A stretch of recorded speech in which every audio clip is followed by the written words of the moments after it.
All right, everyone, welcome back. Ready to dive deep into another fascinating topic in education. Always excited to explore these important issues with you and our listeners. Me too. And today we're tackling something that's crucial, but honestly can be a little confusing: how Texas schools fund those programs for students who are learning English. Right, those amazing kids we often call emergent bilinguals, or EBs for short. Exactly. We'll be focusing on the money side of things today.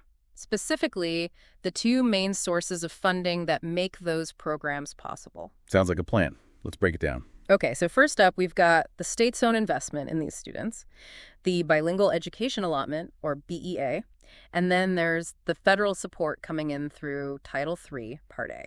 Both play a critical role, but they work in different ways. Which is where things can get a little, shall we say, complicated. A little bit, yeah. But we're here to make it crystal clear, right? Absolutely. So let's start with the BEA, Texas, putting its money where its mouth is, so to speak, when it comes to supporting EBs. Now, the Texas Education Code, that's the big rule book for education in the state, says that districts have to spend at least 55% of these BEA funds on direct program costs. Think teacher salaries, materials, even smaller class sizes. But what about the other 45%? Well, that can go towards what are called indirect costs, things like administration, maybe some professional development for staff. So it's not all going straight into the classroom, but it's still supporting those programs in a roundabout way. Exactly. And it's important to remember that those indirect costs are essential too. You need people managing the programs, coordinating services, making sure everything runs smoothly. That makes sense. Now, here's something I found really interesting. Texas actually gives schools more money for students in dual language programs. They do this by assigning different funding weights based on the program type. It's like saying, hey, dual language is a good thing. Let's put our money behind it. You got it. It's a way to incentivize schools to offer those programs, which, as research shows, can benefit all students, not just EBs. That's amazing. More of those, please. Okay, I'm curious about something. Let's say a district has some BEA funds set aside for professional development, but they don't end up using all of it. Does that money just disappear? Nope, not at all. Texas thought of that. Huh. Those leftover funds still have to be used for teacher training in some way.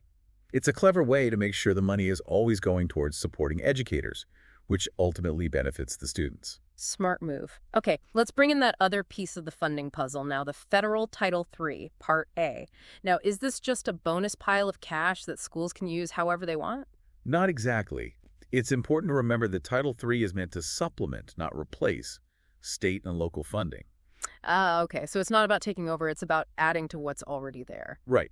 Think of it like this state and local funding are the foundation of the house. You can't build a house without a foundation.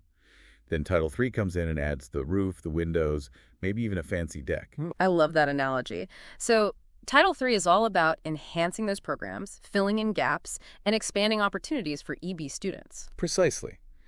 And while we talked about those very specific uses for BEA funds, like teacher salaries and smaller class sizes, Title III actually allows for a broader range of activities. So more flexibility with those federal dollars. But of course, there are always rules. There are always rules, right? But with Title III, you can do things like fund family literacy programs, help parents develop their English skills, or even help immigrant students get their foreign transcripts evaluated.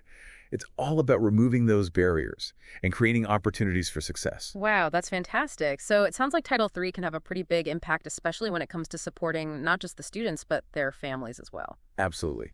And it can get even more interesting when we look at the specific things you can and can't use these funds for. All right, so now I'm starting to see how this could get confusing. Two different funding sources, each with its own set of rules and regulations.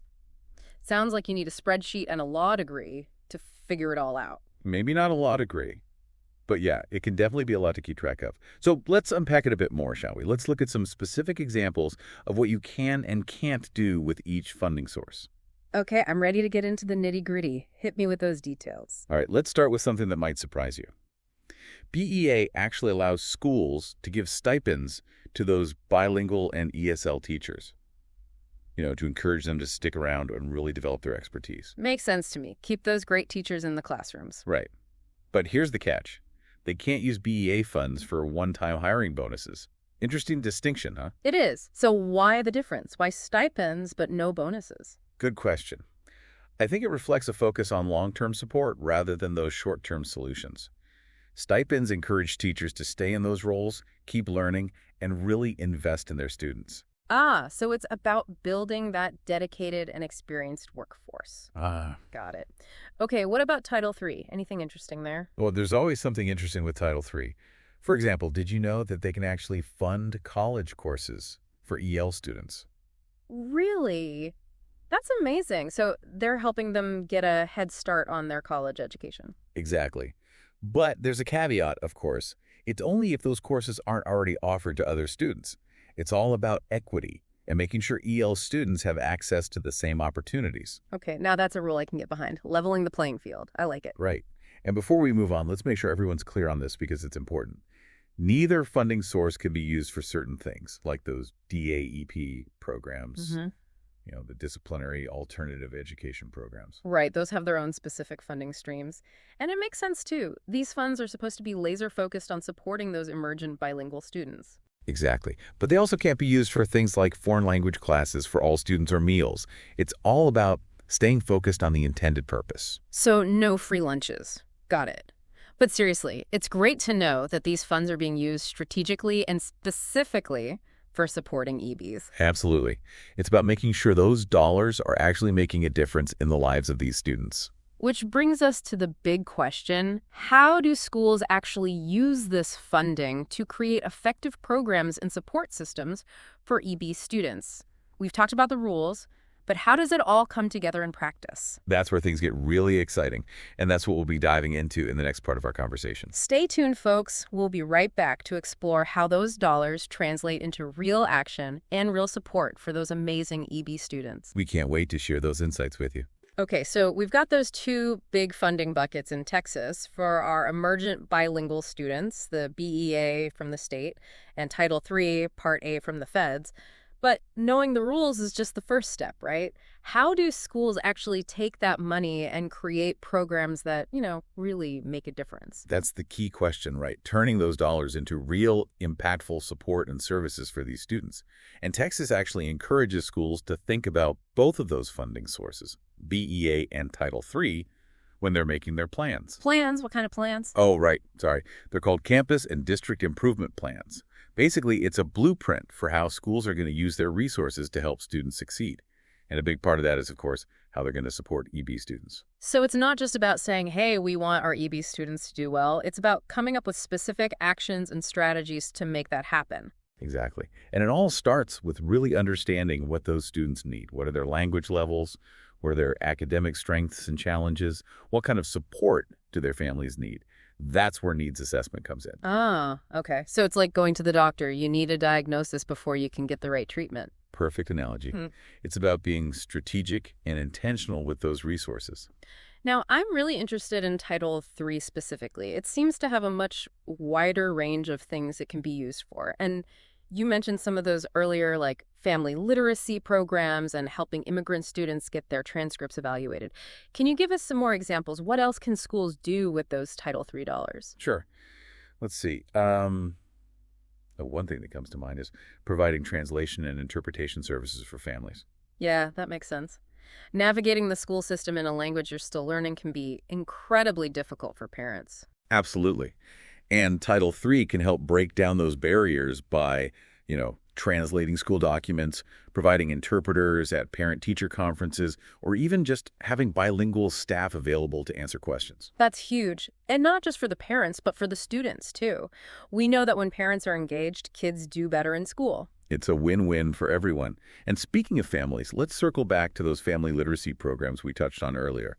Remember, those are programs that help parents develop their own English skills while also learning how to support their children's language and literacy development at home. Yeah, I love that idea. Creating a home environment where learning is valued and encouraged. And it really works. Research shows these programs can make a big difference in student achievement. Now, there was another allowable use that I found particularly interesting, and that was funding for educational field trips. I can see how taking those kids to museums, historical sites, or even just out into nature could be so impactful. Oh, absolutely. It's about bringing learning to life. Right? And Title III doesn't just cover the cost of admission. It can also be used for transportation, which is really important for families who may not have reliable transportation. And even lunch or snacks so that every student can participate. It's all about removing those barriers and giving every student those enriching experiences, regardless of their background. Exactly. It's equity in action. And don't forget, those experiences can have a huge impact on learning and engagement, especially for students who are still developing their language skills. So we've talked about supporting students directly, empowering their families, but what about the people who work with those students every day? The teachers, counselors, administrators. How does Title III help them? Well, a big focus is on professional development, and not just those one-day workshops that don't really have a lasting impact. It's about sustained, job-embedded learning that's aligned with school goals and student needs. Okay, so it's about really equipping educators with the knowledge and skills they need to be effective with their EB students. Exactly, and not just teachers. Title III can also be used to support professional development for principals, counselors, really anyone who works with these students. It's about creating a school environment where everyone is prepared and ready to help them succeed. It really does take a village. And speaking of resources, Title III can also be used to purchase materials and equipment specifically for EB students, like bilingual dictionaries, language learning software, or even assistive technology for those who need it. Right. It's about making sure they have the tools and resources that are tailored to their unique needs. Awesome. So we've covered a lot of ground here, exploring all the ways that Title III can be used to create a really strong support system for EB students, engaging families, equipping educators, providing those specialized resources. It's amazing what they can do with this funding. It really is. And it's clear that Title III plays a vital role in helping these students thrive in Texas schools. But at the end of the day, funding is just one piece of the puzzle. It takes more than just money to create truly effective programs.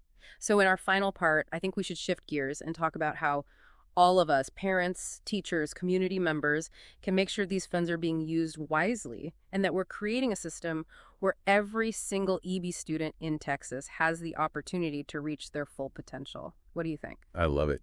It's about going beyond just understanding the funding to actually taking action and advocating for these students. That's what we're all about here. So stay tuned, everyone. We'll be right back to explore that critical piece of the equation, how we can all work together to ensure that every EB student in Texas has the chance to succeed.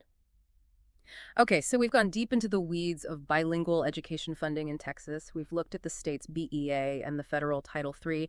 But, and I think this is really important, knowing the rules is only half the battle, right? What really matters is making sure that money is actually making a difference in the lives of these kids. Couldn't agree more.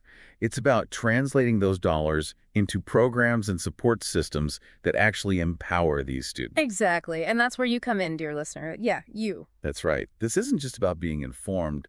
We want you to walk away from this deep dive feeling empowered to make a difference. Absolutely. Whether you're a parent, a teacher, a community member, whatever you have a role to play in making sure every EB student has the opportunity to thrive. So let's talk action. What can our listeners actually do to make a difference for these kids? Well, first things first, remember knowledge is power. Right? We've given you a good understanding of how this funding works, so use it. Don't be afraid to ask questions. Go to those school board meetings. Exactly. Find out how your local district is using those BEA and Title III funds. Look at those campus and district improvement plans. Are they actually addressing the needs of EB students in your community? And if something doesn't seem right, speak up. Talk to those school board members, the administrators, even your state legislators. Let them know what you think. Your voice matters. And advocacy isn't just about talking the talk. It's about walking the walk, too. Right. Think about ways you can actually support EB students in your community. Volunteering is a great way to start. Schools are always looking for extra help in the classroom, or you could mentor a student or help with family engagement activities. Even just reading to a child who's learning English can make a world of difference. Totally. And think about your own skills and talents. Are you bilingual? Do you have experience working with diverse communities? Schools need people like you. And one more thing, stay informed. Keep learning about bilingual education. Attend workshops, read articles, connect with organizations that are doing great work in this field. The more you know, the more effective you can be as an advocate. So to wrap things up, let's bring it back to the heart of the matter. Every student, regardless of their language background, deserves a high-quality education. Absolutely. And we all have a responsibility to make sure they have the resources and support they need to succeed. It's an investment worth making, folks. When we empower those EB students, we empower our communities, our state, our entire nation. Couldn't have said it better myself. We've covered a lot of ground today, but remember, this conversation doesn't end here. Keep learning, Keep asking questions. Keep advocating for all students. And if you're ready to take action, we've got some resources in the show notes to help you get started. Awesome. Thanks for joining us on this deep dive, everyone. Until next time, stay curious.